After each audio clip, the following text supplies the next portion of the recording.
ఏ క్యా hi daddy? వంకాయ ఉల్లి కారం హై, వాసన గుమ గుమలాడుతుంది రాయ్.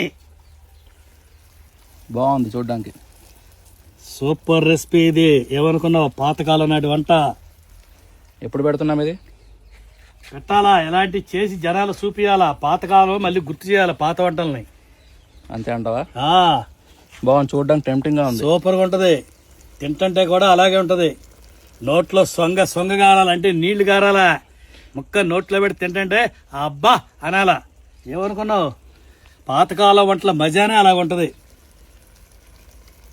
ఇలా చక్కగా కాయ తిరిగేసుకుంటే చక్కగా మసాలా అంతా నూనెలో చక్కగా ఏగి తింటుంటే ఉంటుంది. అబ్బా కమ్మగా ఉంటుంది.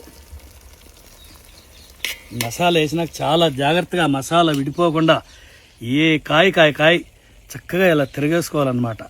అప్పుడు ఆ నూనెలో మసాలా వంకాయ బాగా వేగి తింటుంటే మధురం. నీకు ఇంకోటి చెప్పనా, ఇందులో ఏ మసాలాలు పడవు, ఓన్లీ ఉల్లిపాయ, ఎండుమిరపకాయలు, ఉప్పు అంతే.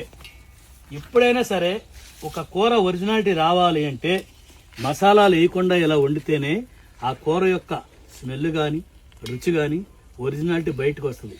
ఈ వంకాయ అంటే ఎలా ఉంటుంది తెలుసు, అసలు ఇలా వండుకుని తింటే అబ్బా తిన్నారంటే ఒకసారి వదలరండి, అంత బాగుంటుంది అనమాట. పాత రోజుల్లో అమ్మమ్మ